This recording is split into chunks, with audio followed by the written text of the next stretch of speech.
Okay, welcome everyone for this week's Sacred Intimacy talk. Yeah, so this is a talk, but it's more like a sharing, and I'm not the only one sharing, so you get to ask questions.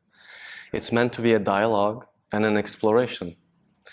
So it's not quite like a workshop because we won't be doing too many practices.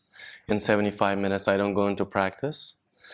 But this is for you to explore whatever you are here to explore about romantic relationships. But not only any type of romantic relationship, it's sacred intimacy. And what does that mean? We'll be exploring that together. So usually more people show up in the next 5 to 10 minutes. So let's close our eyes as everybody's settling. Hi. Yeah, so gently notice your breath and let yourself land here to be more fully here in this room with everyone else around you.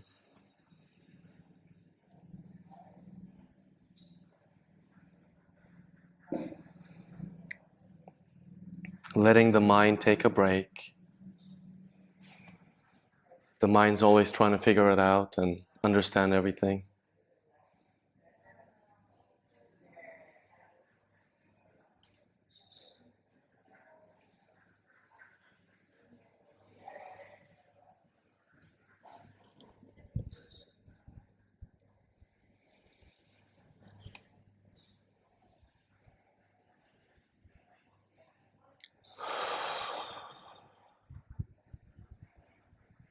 Let your body soften.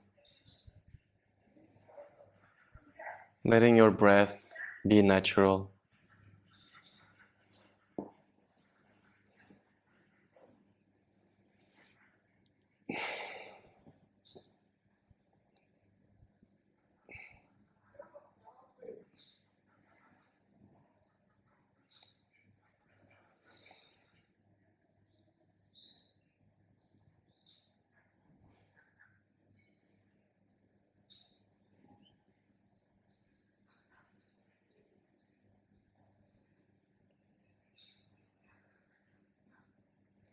Noticing your legs touching your cushion.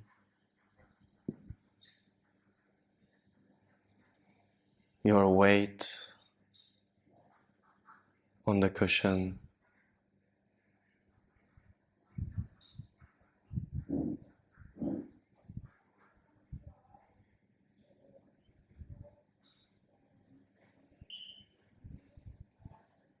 With each breath, the belly moves, the chest moves. And we're simply aware of these movements. We're not trying to change anything. We're not trying to get somewhere.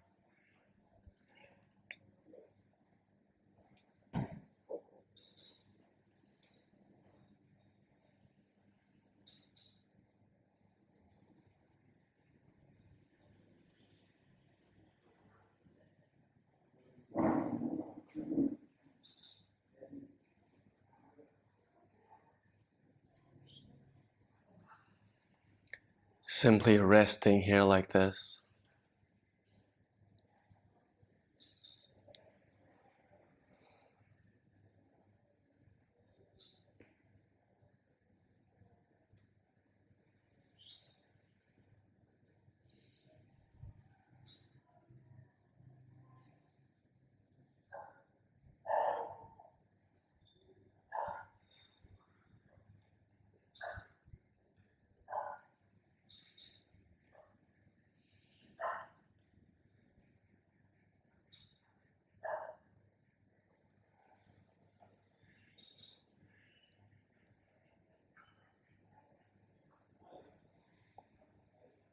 Noticing the breath, noticing the body, feelings, emotions, sensations, thoughts, sounds,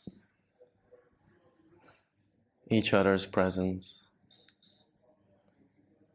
The sky of awareness, the sky that we are, the field of spaciousness.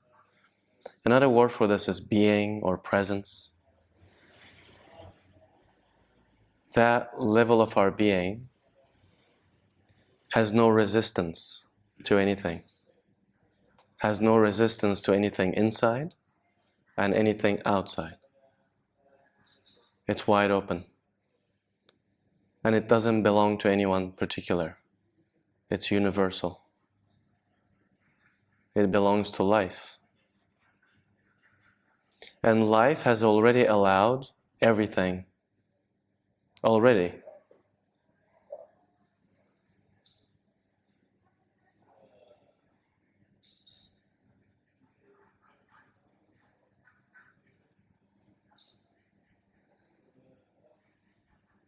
And when we resist that, we suffer.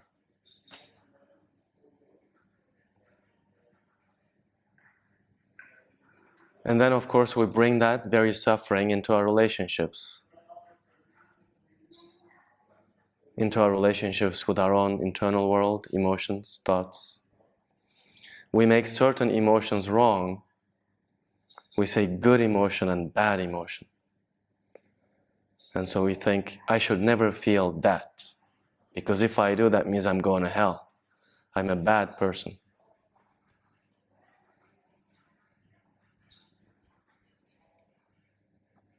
And then we look at the world too and we say, oh, this shouldn't exist. That shouldn't be happening. Again, more suffering. Because we are resisting what is, what's already been allowed into existence by creation itself. This doesn't mean we should not have preferences. If someone asked me, I would want war to stop, I wouldn't want it to continue.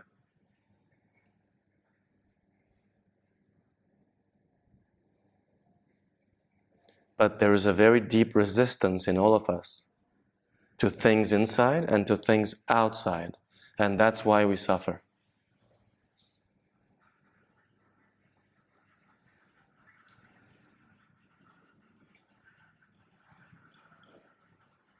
And so we're going to explore all this in the context of romantic relationships. These universal truths about human nature and life and spirit and being, and the nature of one's psychology as a human being. There are certain laws and universal truths that run our lives. We can either align with them or we can continue to suffer. There is no other way. That's what I've been learning in the last 20 years, since my very first breakup.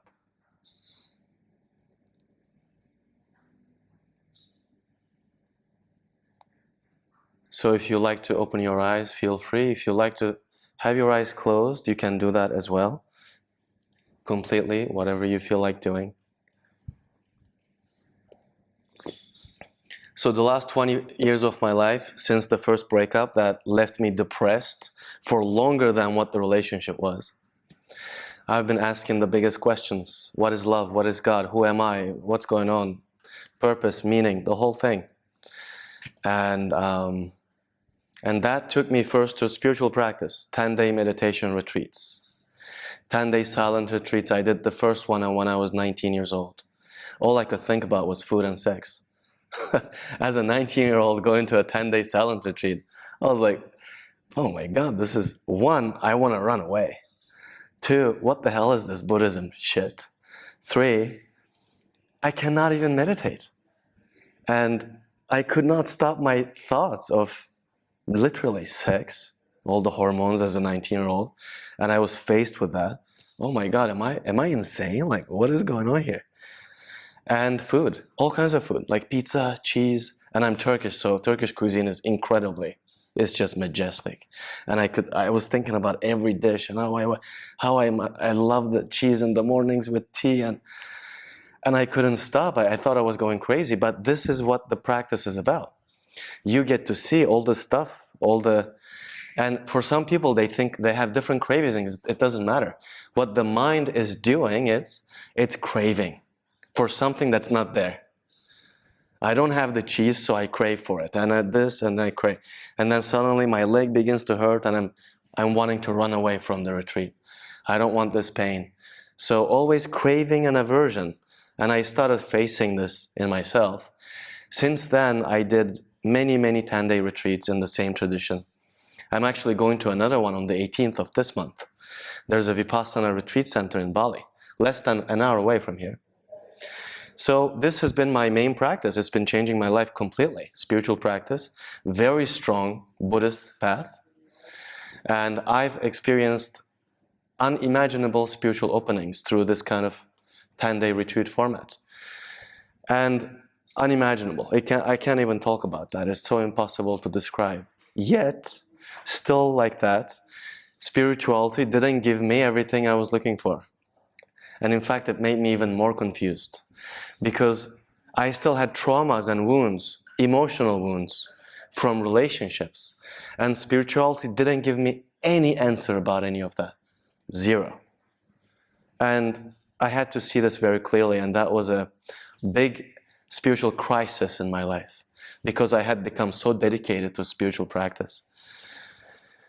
And at one point, I even lived at one of these meditation centers in Canada for 7 months. I quit my job, I left my girlfriend, I went into the Buddha's lap for 7 months, and that could have been 5 years.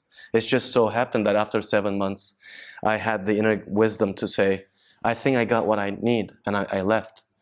Came back to life, started renting a place, owning a car, working the regular day-to-day life, instead of trying to live like a monk and thinking that that's the ultimate solution to all my problems. And it wasn't. So I've had quite a journey the last 20 years, really looking at these things very, very seriously, very sincerely, and having a lot of openings within myself, that like experience of awakening, true spiritual awakening, and yet nothing at the personal level with me, with my emotions, or at the relational level, how to be in love, how to deal with conflict, how to say sorry without thinking that I'm going to hell for having made a mistake or whatever. So all those like emotions as a man too, seeing through male conditioning, working through that, going beyond that, softening, letting the heart get more cracked open, being at home with vulnerability, for example, and communication, being aware of my own emotions as they are happening, right? That's such a huge capacity. Without that, we can't be in a healthy relationship. Being aware of our emotions as they are happening. And then the second step is, can I communicate them as they are happening? These things, spiritual practice doesn't give you. The path of enlightenment, a Buddhist practice doesn't give you. The Buddhist practice gives you enlightenment. It doesn't give you enlightened living, how to live that. It gives you the truth. And so then I went into my own healing with mentors and teachers all over the world. And I was already doing a degree in psychology. I knew already that I wanted to do this. I knew I wanted to do this, like what I'm doing right now, when I was 15 years old. So I knew I went into psychology already as my undergrad degree when I was 19. And I did psychology, learned nothing in school, absolute zero, I don't recommend it. And then I went into a master's degree in counseling, absolute zero, nothing learned. Just a lot of debt that I had to later pay, right, to the government, student loans and all that. But what that gave me is it gave me access to work at a health center with addictions, for addictions and trauma healing. It gave me that access because they only took people with master's degrees. That's what the mainstream is. Our society really values certificates and education, and usually it only values that. So I had that kind of a traditional education path. What the master's degree gave me was that I was able to write a thesis, part of my education. And that thesis was all about me and my experiences and what I've been finding. And that thesis became the inspiration for a book that I'm about to finish. So within the next 6 months, I'm publishing my book. And that thesis was the seed for that book. So I'm still kind of grateful for having done a master's degree. But everything I talk about today, everything I support my clients with, I've been doing this work, somatic therapy, with clients for 10 years now. And it's psycho-spiritual, psychology, spirituality together. And what the work has become today is not at all about what I've been learning intellectually. It's everything that I've been feeling in my heart through my own healing. Just through my own maturation as a human being living on this planet. Living in this incredibly confused world. And it's getting more and more confused. Who would agree with that? It's a little insane out there, isn't it? Yeah. Yeah. In what ways do you see that? In the world, in what ways do you see that? Yeah. Crazy shit you see on TV, on Instagram. Yeah. Like war all the time and all the... Yeah, I just cleaned everything because I couldn't understand it anymore. So Right. no, I don't know what's going on, and I feel better. Yeah. Yeah, I completely understand that. It's mad because they bombard people with it and everybody feels anxious. It's like, why? Yeah, it's terrible. Yeah. And sometimes it's such a better thing to do to not let it affect us so much, right? A little bit biologically too. Yeah. Because we have a life to live as well. We can't just continuously be overwhelmed with what's happening out there. On the other hand, we don't want to feel completely disconnected because we are part of this world, right? And humanity is like a collective. We don't want to be fully disconnected. But I've had many times in my life where I'm like, okay, it's like I'm taking a break from the fucking world and all the insanity that's like so crazy, right? Yeah, like entire countries getting bankrupt. What the hell does that even mean? I don't even know. A whole country getting bankrupt? Like what? Like we've created such a complex way of living as humanity, 8 billion of us. It's completely insane. Anyway, so healing is what I'm here for. If I have any message at all, if I've become someone who has something to offer to people, maybe, that would be an understanding of what healing is. Because that's what's been changing my life. Not only the 10-day silence retreat that anyone can go, anyone can do that. I used to think that's the hero who goes into a 10-day course. My thought about that has completely changed. The hero is the one who does something every day for their healing, for their sanity. It's not enough to go to a 10-day course once a year and to think that we've done something. I used to think that. And I used to think I was somebody just because I was going to these 10-day retreats. I had this kind of spiritual pride. I'm doing something so special. But the real special is the everyday hero. Like the mom or dad who wakes up every morning to feed the child, to make breakfast. That's the hero. So in whatever way that we empower the hero within us through healing is our own path. For everyone it's different.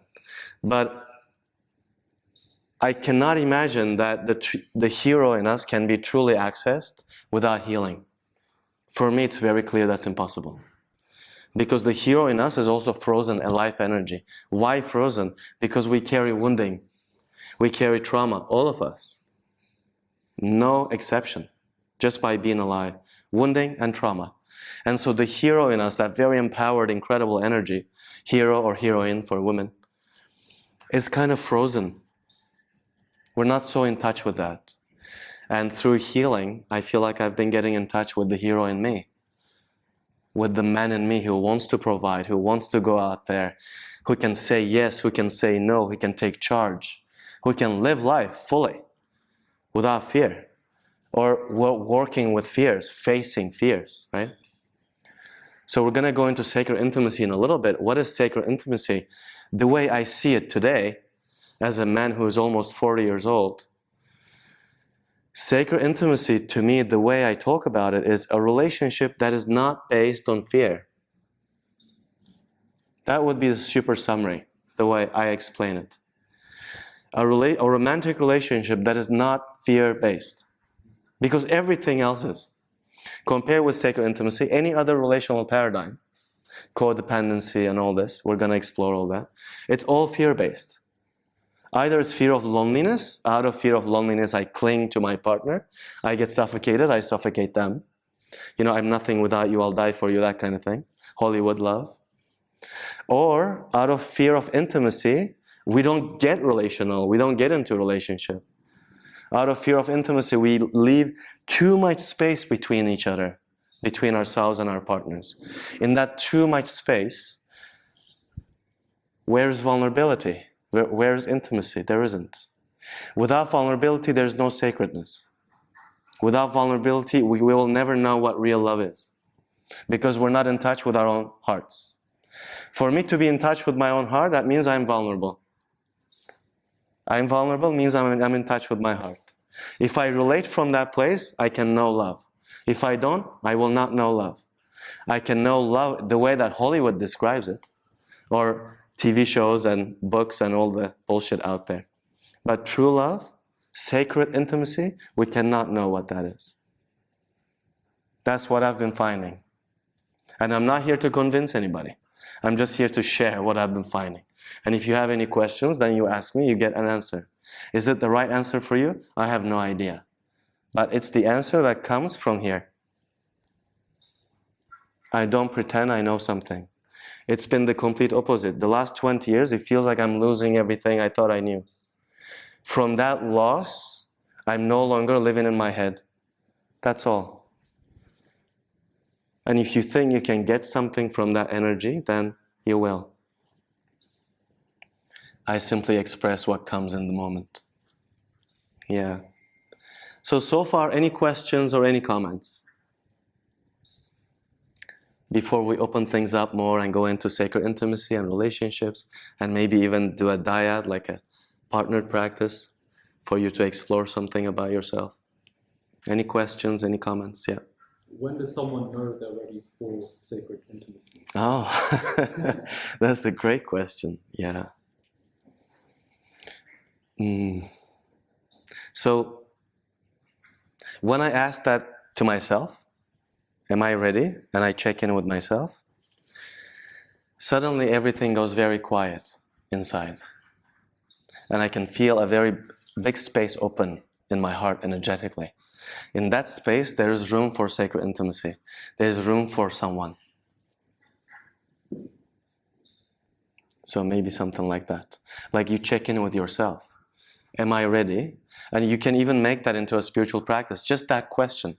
Am I ready? And then you close your eyes and you're going to sit with that maybe for an hour.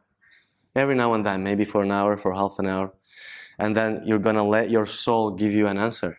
You're going to let it be revealed to you, right? Yeah. Yeah. Yeah. But see, am I ready for sacred intimacy? If we let that question get into our heads, we are in trouble. Because then suddenly it might become some kind of perfection. It has nothing to do with perfection. Absolutely nothing to do. Yeah. I mean, it's very possible that I am nowadays making more mistakes than I ever have in the past. But it's so much easier to apologize. In relationships. In relationships, in my life in general. It's so much easier. And internally, it's so easy to navigate everything, right? But this doesn't mean I'm more perfect now compared to the past, or I'm like never making mistakes like this incredible human being who's like a machine functioning perfectly. Nothing to do with that. Absolutely nothing. How did you learn to drop that perfectionism? Through healing. Okay. Because perfectionism means what? Shame. It means shame. Perfectionism is all about shame and nothing else. Perfectionism means that I want to make sure I'm perfect so that no one can shame me. So that no one ever thinks I'm stupid or loser or not man enough or whatever, right? But once we resolve the shame that's been internalized inside, once we resolve it inside, no matter what happens, whatever someone says to me about me, it has no impact. It can only impact me for as long as a part of me believes it, right? Let's say someone says to me, "You're so stupid," right? If a part of me believes that, I'm going to suffer. That's the only reason for the suffering. Otherwise, well, this person is being aggressive, they're shaming me. Well, too bad for them, because if they keep doing that, they're not going to have me in their lives, if this is the behavior that they want to treat me with, right? But it can be that simple. Internally, when we don't have places in us that take that as truth. See, that's the healing of the wound of unworthiness. And we all carry that in different ways, because we have been shamed in the past. And as a child, we believed it. So the child in us is still there, still believes that. The wounded child in us still believes. And not only the outside people shaming me, but also the internalized shaming voice. That's the inner critic. The inner critic is the internalized bully that tells me, within my own mind, that tells me, you're such a loser, you know, you're so lazy, you're so stupid, look at you, you can't even do that properly. That's already beating me down within my own psychology. No need for the other person. See, in healing work, we look at all this very deeply. And it's extremely empowering because there is a bully inside that is bullying me. I need to find freedom from that. I need to save myself freedom from that. I need to protect the wounded child in me, get in between the two. Because the wounded child believes it right away. That's the conditioning of the wounded child. As the adult, I need to go in between the two and protect the child in me against the bully. That is the inner critic. Yeah. Same thing for guilt. Guilt to me is self-blame, like I shouldn't. Oh, I shouldn't have said that. Like I'm still, right, torturing myself for some past mistake instead of self-forgiveness or instead of repair. Repair outside, self-forgiveness inside. That's what's needed. If I made a mistake, I wish I did something differently, I have to fix it on the outside, and internally I can bring mercy to the younger part of me, to the younger version of me who didn't know better. And all the while I'm learning to be a more mature person, right? But self-blame or guilt doesn't make sense. Guilt is still the inner critic beating me down for a past mistake, so-called mistake. So that's self-torture. It's the opposite of self-forgiveness. So shame and guilt, we have to look at both. Yeah. A lot of our suffering is this shame and guilt, unworthiness and wrongdoing. Like the judge inside says, you shouldn't have done that. And suddenly I'm like, okay. And sometimes I might rebel against that. Can you guys relate to this? Sometimes we rebel against that. Imagine I'm on a diet, but it's not like me as the mature human being decided that I should go on a diet. But the inner critic decided that I should go on a diet. The bully inside, the controlling energy inside, the oppressive energy inside said, Cenk, you should go on a diet because you look like shit. Shame, guilt, control, aggression. Inside. This is all happening internally. The inner critic inside made a decision that I should go on a diet. And then a part of me said, okay, I'll do it. And then suddenly I'm on a diet. But a week later, I find myself eating 3 burgers, 5 slices of whatever, 3 cones of ice cream. What happened? Internally, I'm sabotaging myself. Because a part of me, a teenager, rebellious part of me, actually wants to rebel against the internalized bully.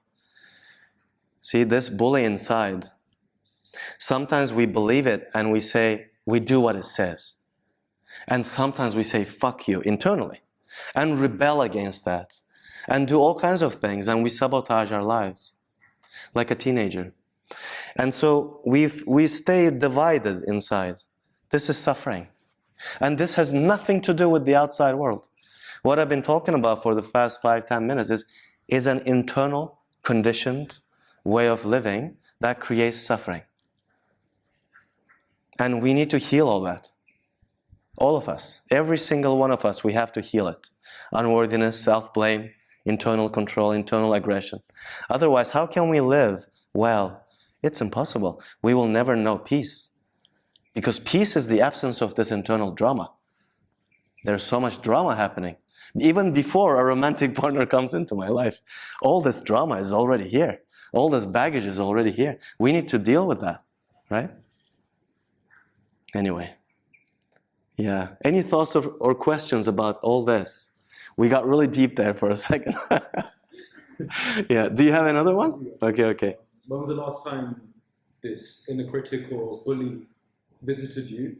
Well, it can come at any moment. The thing is, you know, just like our thoughts will never disappear, thoughts and emotions are part of our humanity. Inner critic is a pattern of thinking. It can come in any moment. The skillfulness and what happens through practice is, can I be aware of it while it's happening? Can I be aware of it? That's all. So it's not so much about how often it comes or does it ever go away completely. It's not about that. It's about when it comes, what happens? Can I see it? Yeah, as it's happening. Yeah. So it's always in the moment. The resolution is always in the moment, moment to moment. Yeah. Any thoughts or questions? Okay. So let's connect all this with sacred intimacy. So we are here to explore romantic relationships, intimacy, sacredness. So when I was thinking about a title for this talk, intimacy and sacred seemed like the two perfect words for me. But it's not only one of them. It's not only sacredness. It's not only intimacy. It's both. Sacred intimacy. So that also means that what is not sacred intimacy? Like, right? Like, if this is sacred intimacy, then what is not? So that is to be determined by each person. Only you can know what is sacred for you. So now we're going to do a partnered practice. You're going to find a partner, and each person will have 4 minutes. During 4 minutes, you're going to reflect, and you can even close your eyes if you want. You're going to reflect, what is sacred intimacy for me in this moment? No right answer, no wrong answer. You just share. And then you open your eyes and you share that. You'll have 4 minutes with your partner. As you share, as the first person is sharing, the second person is only listening. No interruptions. And the second person doesn't have to agree or disagree. You just have a neutral face expression, compassionate listening. So as I'm sharing, I'm practicing reflection and expression. This is a very important capacity for sacred intimacy, that I know how I feel and I can express it. And the other person is practicing listening, profoundly important capacity for sacred intimacy. And I will let you know when you have 1 minute left. I'll say, okay, first person sharing, you have 1 minute left. And then I'll say, second person, go ahead. And then second person, you have 1 minute left. And then we come back to the circle. Any questions, comments about the practice? For me, secret All clear? intimacy is like that, like we share, like that, only like that. Because I feel now that we have a secret intimacy together, and yeah, for me it's that. Amazing, yeah. To be really listened. Yeah. Isn't it amazing? Like, Really listen. to be really listened without interruptions Yeah. and without what you say. Like, it's not important, right? Like, let's say my best friend or family member, romantic partner, is sharing something. The most important thing is that I listen. It's not whether or not I agree. Has nothing to do with that, right? Just that I listen, that I'm open. That's the space of sacredness. Yeah, I feel it too. I feel that as well, yeah. Thanks. Yeah. Yeah.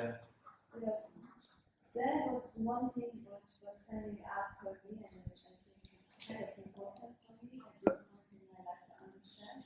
And I never thought about that if I have intimacy with another person, it might mean different for him, like talk about him and me, at the same time, because I thought like, because you said it's like, it's always up to us to decide if it's like sacred for us. Someone else will decide for you or for me that if I feel it's like deep and sacred for me, then it is. Yeah, sure. Because it's giving me this experience, because I can go deep with myself even though I'm connecting with another person.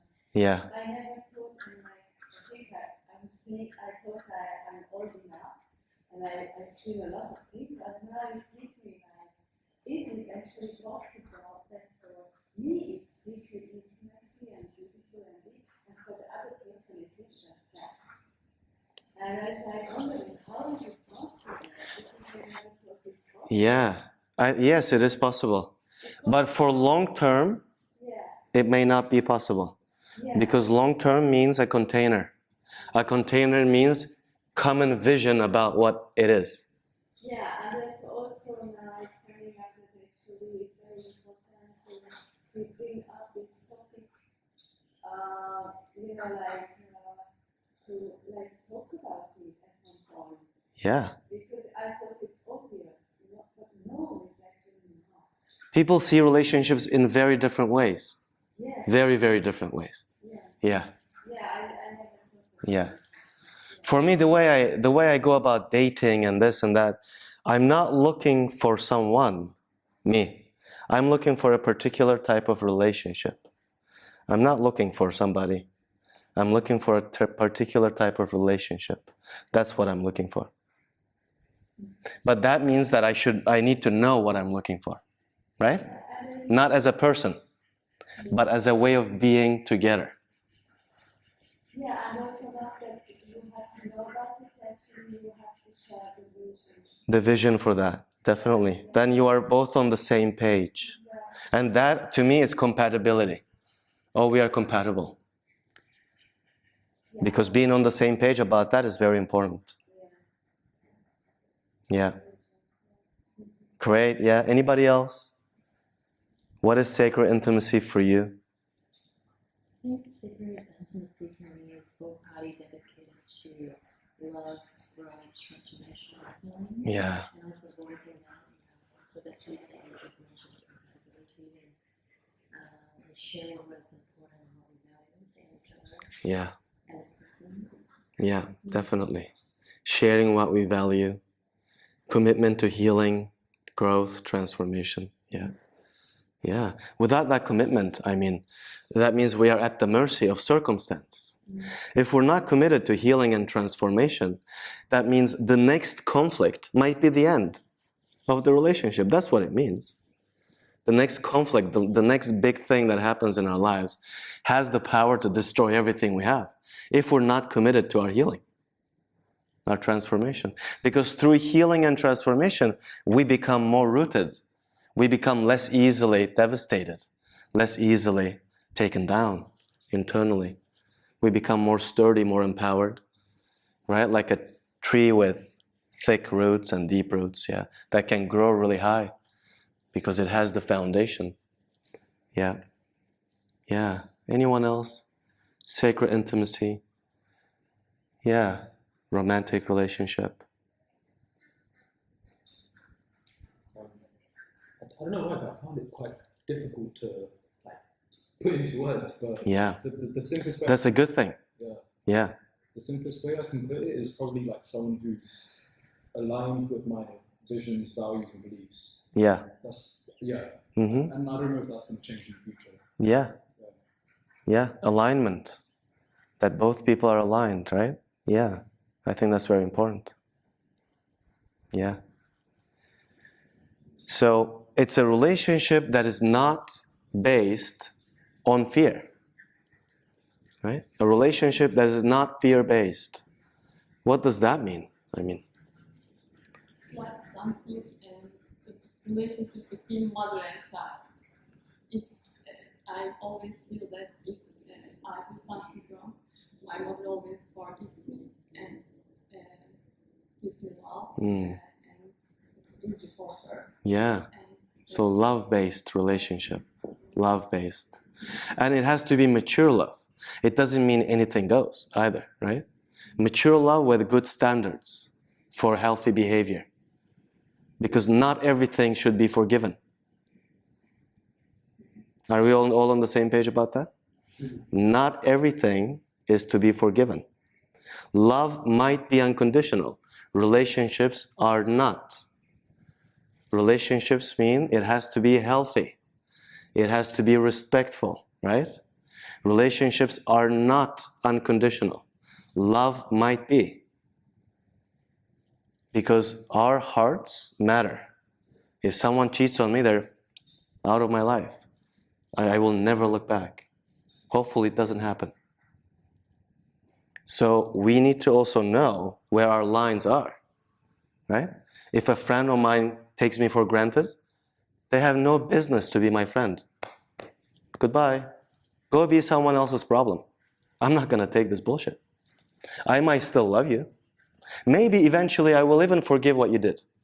But I don't want you in my life. See you later, or not. So love might be unconditional, right? Relationships are not unconditional. Relationships have standards because we matter. We are worthy of being treated really well, really well. Not only just okay or good. We are worthy of being treated excellently. This doesn't mean the other person has no room to make a mistake. It doesn't mean that. But we deserve to be appreciated and honored fully. And hopefully we are doing our work so we can do the same. We can honor fully other people, the other person, or the people in our lives, so that it's mutual, so that it's mutually beautiful. It's mutually respectful and deepening, deepening, deepening. More safety, more trust, more safety, more trust. Less bullshit, less bullshit, less bullshit. Easier to say I'm sorry. Continuously maturing, maturing, maturing. Right? And then we are exploring what love is. We are discovering what love is. This universal energy, we can say. Love. What is that, really? What does that even mean, love? It's possible to discover that together, especially in romantic relationships. And especially if commitment is there. And even if we are living together, for example. Whenever I lived with romantic partners, that experience of living together without any exception always took the relationship much deeper. Because living together under the same roof, witnessing each other so often, so consistently, oh my God, what an incredible experience. For better or for worse. It can bring a lot of things up. It can bring up a lot of our garbage, so we have to look at a lot of the things we carry, our baggage that we carry. Because we are so closely intimate with somebody else. They will trigger everything. They will trigger everything we have unhealed within us. And we're going to trigger the shit out of them.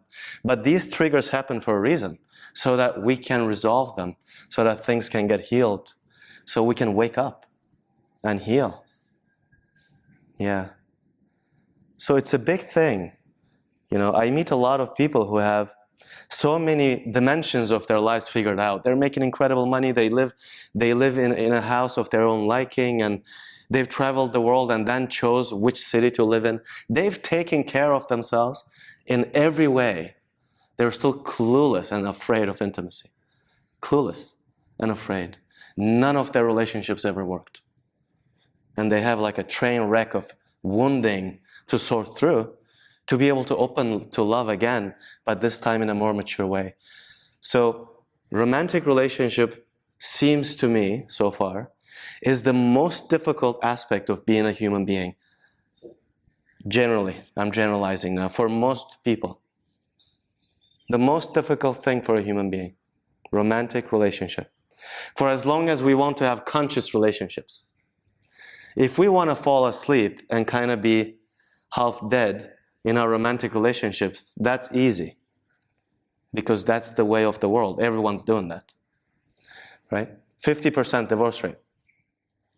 The other 50% is kind of half asleep in their relationships. No one's really showing up. They don't know anything about healing. We don't want to be in these categories. We want to be waking up. We want to be maturing, evolving. Right? We don't want to be falling asleep in our relationships, in our lives. We don't want to be like half dead, half numb, living in our heads, always anxious, always afraid, always feeling unworthy, not expressing ourselves. We don't want that. But that's the way of the world. That's what we see out there. Yeah. So, this thing about love and how to be together. Right? Yeah. How do we be together? Without getting stung by a bee. Yeah, any other questions, comments? There's also sacred intimacy inside, right? It goes without saying. The sacred intimacy inside is, can I be at home with all my emotions? Right? Instead of thinking that they're mistakes, they should never happen. Can I be at home in my own humanity? Can I just come home to myself? That's the sacred intimacy inside. Without that, we cannot have it on the outside. If I'm continuously in conflict with everything that I am, I cannot have a healthy relationship with anybody because I'm already at war inside with my own psychology. So a huge part of the work that I do with people is how can we come back to our humanity to see there's nothing wrong? There's nothing wrong with us. There's never been anything wrong with us. Never been. It's our conditioning that says that. We have confusion that we carry. The Buddha called it ignorance, confusion. We are confused about very basic things about ourselves. And so we think this emotion is bad, that should never happen, I should never think that, I should never feel that. Well, we have all that conditioned through society, through upbringing, through family, through gender conditioning as well. For us men, it's not easy to cry. Usually for women, it's not easy to say no. It's not easy to be assertive. So different genders, different conditioning. We need to go beyond conditioning so that we can be full human beings, feeling a sense of completeness and wholeness inside.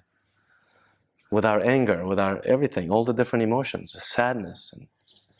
So when a man can cry without shame, when a woman can say no without feeling guilty after, right? Without feeling afraid after, what's going to happen? Like when we can express ourselves without the drama of that, without the drama of conditioning and trauma wounding, when we can live our lives and kind of flow within our lives and be expressive. This is what I want, this is what I don't want. Hey, could you please do this for me? No, I can't do that.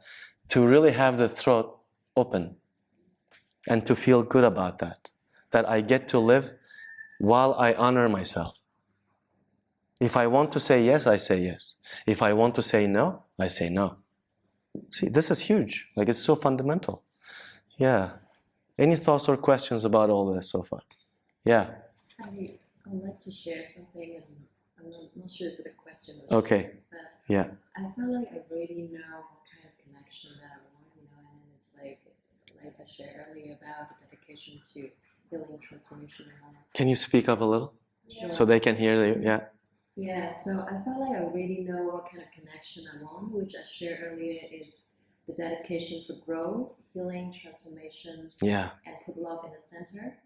And also I felt like because I know so consciously what I want, so my bar is really high and the pool is really small. And I feel like I'm just like meeting a lot of like really beautiful human beings that they are all dedicated for healing, Uh-huh.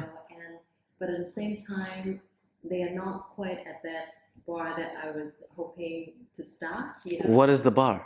So the bar is like the depth, between a connection and also the Commitment. between two people, and also the awareness and consciousness that I'm functioning at the moment, which is like dedication for like spirituality and like for healings and Yeah. and so I'm kind of in this realm of like I am open for this kind of connection, but finding like really difficult and almost like looking for a unicorn is sometimes. It's like that. Yeah.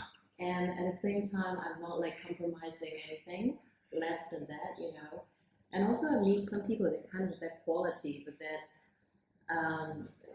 and then as soon as they kind of have this, and also maybe the community that I belong to has a lot of people that is they just want to try like open relating and stuff like that, which is not what I'm after. So I'm kind of in this realm that I just like find it really difficult to find. Maybe what you need is someone who has done the open thing and now wants something deeper.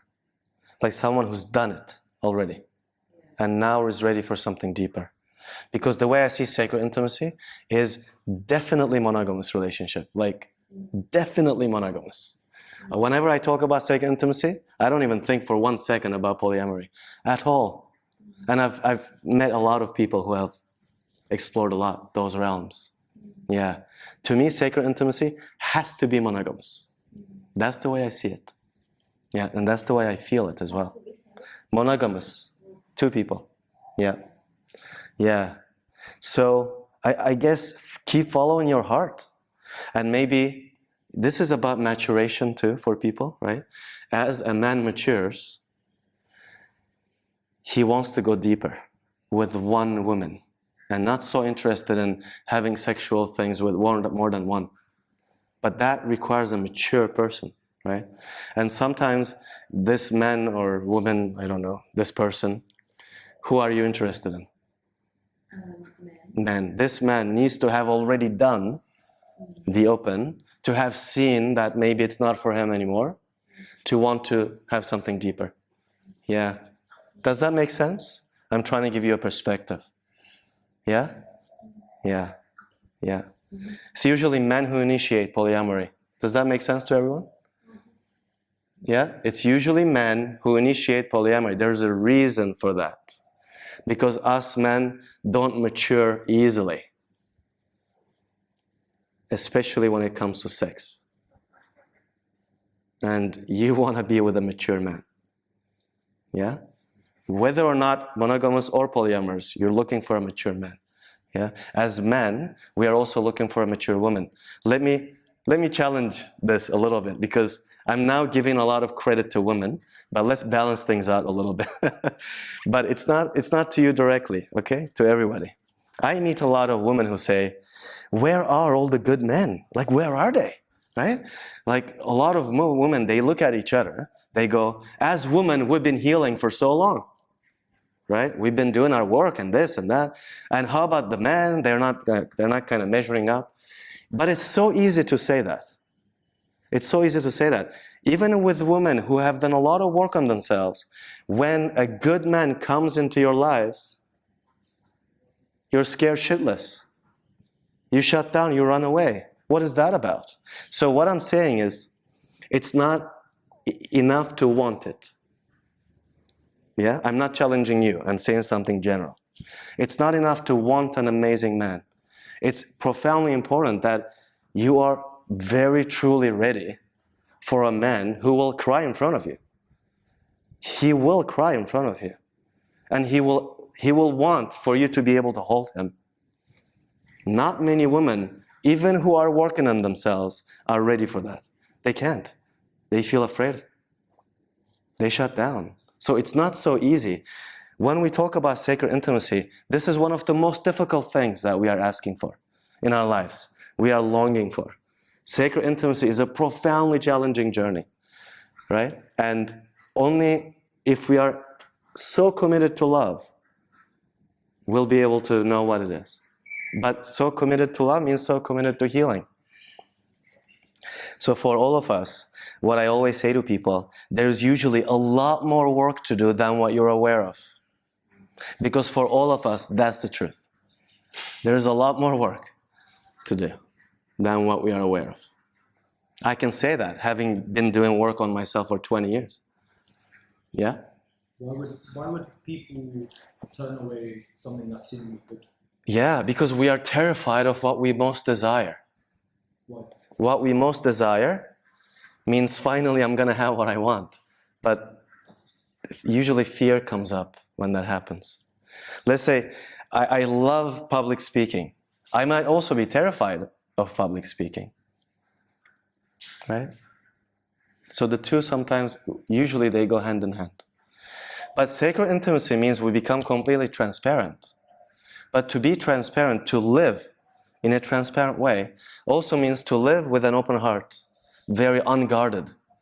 But to be that unguarded is not easy, because we carry a lot of fear. What if he hurts me? What if she shames me? What if she cheats on me? What if whatever? What if he leaves? What if? All the what ifs come to the surface. And they come to the surface especially when a good match comes. When a good guy comes, when a good match comes, just wait. That's when everything will go to shit. Everything will go to shit. Because all of that has to be seen for the two people to have a profound love together. And things will come up in both people, regardless of how much healing they've done in their lives. Doesn't matter. A lot of things will come to the surface. And most couples never survive that process because they have to look at it. And they'll have to look at it together because they're trying to create something together. Yeah. So it's important to look at these things, right? Yeah. Any thoughts of questions, comments? Yeah. How many relationships would you say are truly alive In the world, in the world? So like as you said, truly alive and healthy and the whole thing, like really, really beautiful, maybe 5% of all romantic partnerships. Yeah, maybe. I'm just saying that number, but that's how it seems to me. Yeah. For as long as we're talking about sacred intimacy, I can have a number like that, about maybe 5%. Yeah. Because this awareness is very new in the world. Just now, maybe the last 20 years, the last 30 years, people have been saying, I want more. I want more from love. I want more from romantic relation. I just want more from a life partnership. We are becoming more and more aware that we deserve it. And there's enough equality between men and women that it's becoming more and more possible, right? More and more possible. Yeah, more and more people are aware that this is a possibility now. then is that ever damaging, that mentality Which mentality? of wanting more? Wanting more. Deserving more, should I say that? Deserving more. If it's the child in me who feel that, we call that entitlement. Yeah? If I want more is coming from the self-righteous place of craving. I want more because, well, because life owes me. Well, that's the wounded child in us. That's entitlement. But if it's a heart desire, soul desire, then, wow, the universe is wide open. Everything is possible. But it's very vulnerable also to live like that. Yeah. More and more I feel like I'm living in a way where I am emotionally naked all the time. Of course, I have healthy boundaries. I can say no, I can say I don't want that, I don't want that. But there is something about this sacred intimacy is that we become so connected with the vulnerability of being a human being on the planet. And we no longer want to put walls around that. And that vulnerability and love are the same thing. Yeah. Any other thoughts or questions? Okay. I just wanted to add when she was sharing her standards, that you have the, you know what you want. And if of course, I observe myself, like what I really want, what is important for me.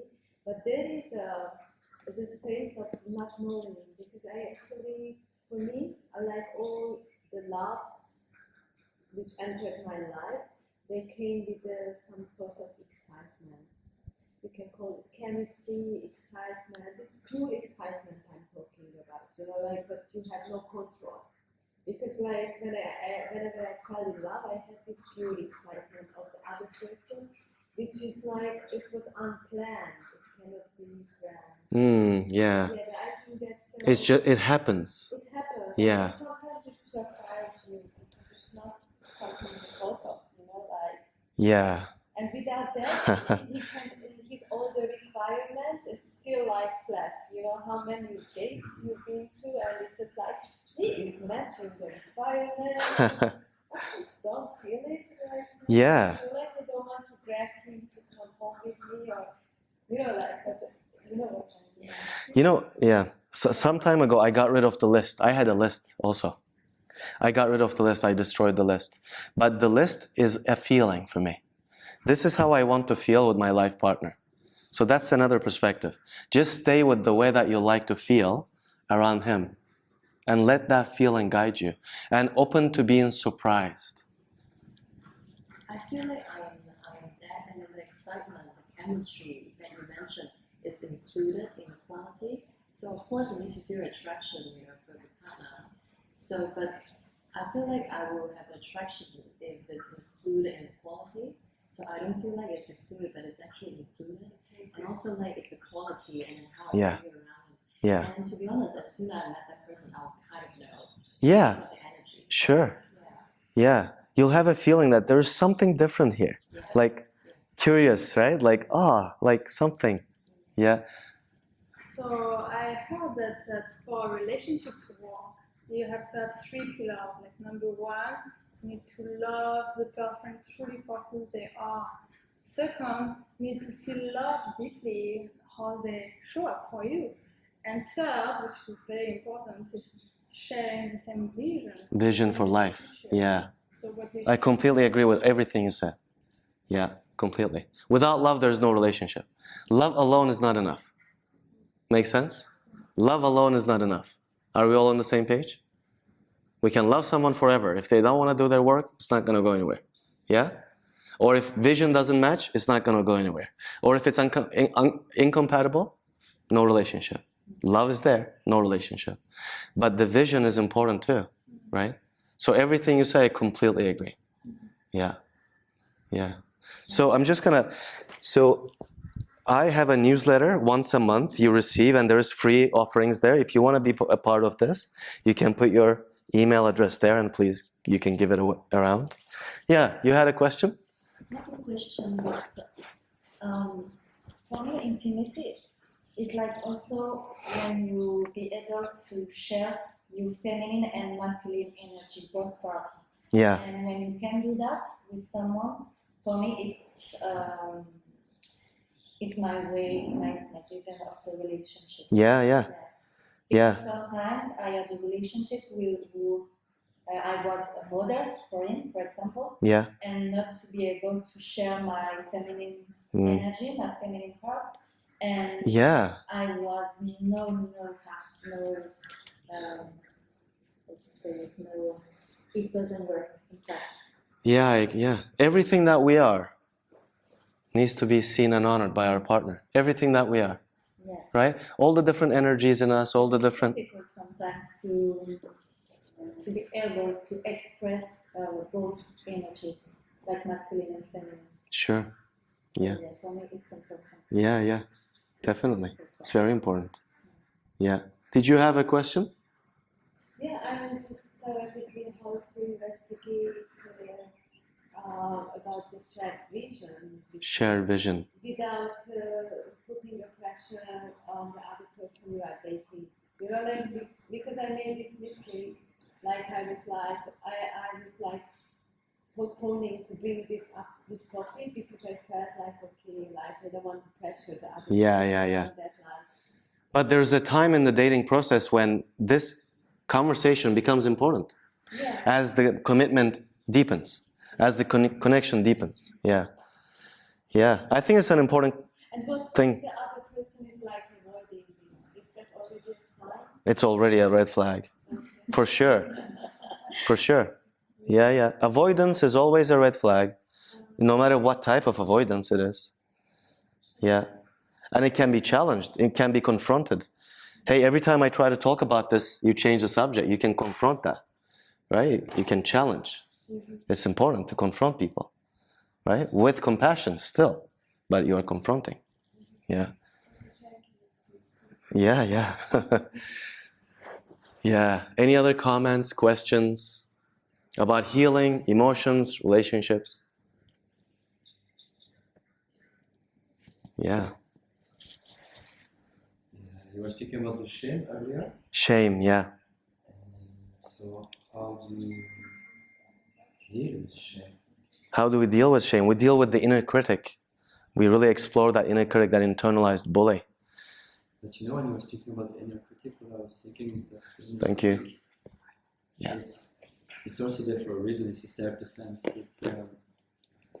It's- spend a lot with It's there for a reason, but there's no positive reason for it. I know, but Yeah. I listen to it a lot because it talks to me every day, Mm. and it's kind of wanting to protect me. And I know sometimes it's prevent me from doing things I want to do, which sucks. Let me give you a sense of that, is that there's nothing positive about the inner critic. Absolutely nothing positive. Stay with that for a moment. See how you feel. Yeah? Would you not say that then would like help someone to better themselves? Would not what? Would help someone to better themselves? To better themselves. Yeah. Like some kind of a life coach. Not necessarily not I understand what you mean, of course. I'm just, yeah. recognizing. So, we already have motivation. As human beings, we are born motivated. Yeah? We already have life energy running in our system. Inner critic makes itself look like it's the good guy, trying to motivate us. All that it's doing is to beat us down and shame and blame us, nothing else. But it masquerades, it puts a mask on itself. It looks like the good guy, but it isn't. At all. Zero. But don't believe me. Stay with that. See for yourself. Don't take my word for it. So who is the good guy? We are. Who we truly are is already. Everything comes from there. Who we truly are. That's it. Nothing else is needed. Yeah. I just one thought that I like when we talk about. Can you speak up, please? Yes, of course. So when we talk about this, just a question came to me like, can someone blame you or shame you if you kind of deal with your inner critic? They can do that, but you're not going to believe what they say. Yeah, they can. They can be doing that. I can be aware that my friend is shaming me right now without believing what he says to me. Yeah, Yes? That means I have a clear understanding of the behavior. I see the behavior for what it is. But I am not suffering for it. I might still get hurt, but I'm not going to believe what he's saying. It might still hurt me, because of course it's going to hurt. I see. When someone's being hurtful, and when we feel a connection with them, it's going to hurt. Right? Yeah, then But there's a difference between being hurt and suffering. There's a difference between pain and suffering. Suffering is pain plus drama.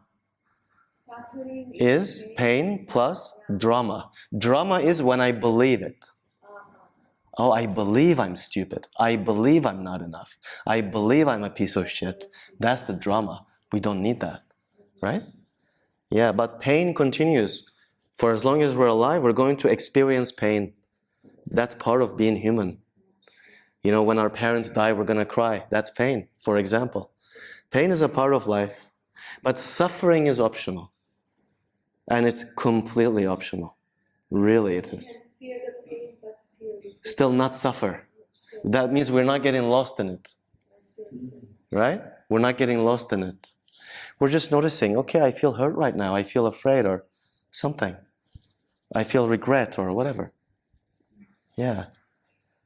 Then life is so simple inside. So simple, right? I feel regret, I apologize. I do that. Like we just flow so easily. Yeah. Any thoughts, questions? Yeah. In dating, I'm a very intense person. Like, how can I just slow down? Go to a 10-day silent retreat. Yeah, I was thinking that. Yeah. But then what happens after? Well, you'll find out. You'll find out during the retreat what happens. Yeah. Yeah.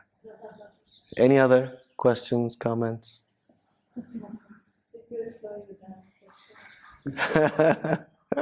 It's good to have a lot of energy. It's a good thing. Yeah. Any other comments, questions? So if you're triggered by the same situation again and doing the same thing, Yeah. then You got to look at where it's coming from. But you will deal with the drama and then the suffering. You got to look at where it's coming from, the deeper layer. Yes, Like- but once you know and you see it, But once you know and you see it, it gets resolved anyway. Then the other question dissolves. Then you're not going to have another question about it. and I feel I have triggers that I know and I have identified where it comes from. Yeah. Like, Yeah. And- You've done the intellectual and awareness part of the work. Now it's time to go much deeper into somatic therapy. That's what I do. Actual healing. It's much more than being aware of, being able to talk about it. Yeah. I tried also different healing, but Yeah. I have one trigger that keeps coming. Mm. Yeah. And people told me like, don't, or, and I can't. I can't go over it. Yeah. Do you mind to share maybe? What is this? Situation or trigger? Yeah, maybe you can help to like see clearer because Yeah. it's blurry for me. It was this morning. I'm living with a friend and I know her since 15 years. So we are very close. We also had a relation, so we really know each other. But I thought I knew her, and now she's in the process of feeling things deeply and really wanted to be alone. and of course, I give her space, and I'm okay with it. There's been like 3 days like this, and I give her space, but it has been a while, since 1 month here, that I feel that when I want to share something, it's not always welcome, it's sometimes rejected. She's really good at putting limits. I'm not so much, I'm practicing to do it with her. And you feel rejected, I feel rejected and Yeah. not seen. not seen. Today Yeah. I wanted like, This is a core wound. yeah, Yeah. I felt hurt because I was not seen. Yeah, yeah. But at the same time, I can't stop thinking that she's selfish. Yeah. Core wounds take time. Yeah, Yeah. But work with someone. Don't try to do it alone. yeah. Yeah. Yeah. Work with someone. Very important. I kept hearing people saying, Yeah. don't be hurt by what people say.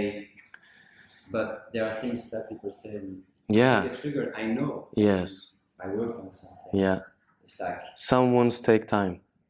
yeah. It's Yeah. like, Yeah. Okay. So we are already past time.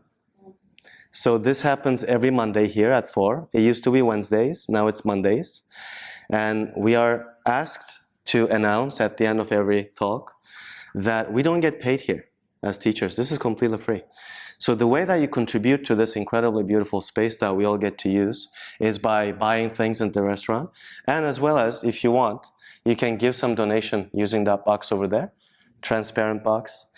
And if anyone else wants to get newsletters with free offerings, put your email here. And if you want to stay in touch, there's also this one with a QR code and all that. So take care. Thanks for coming. Thank you so much. Thank you. Thank you. And this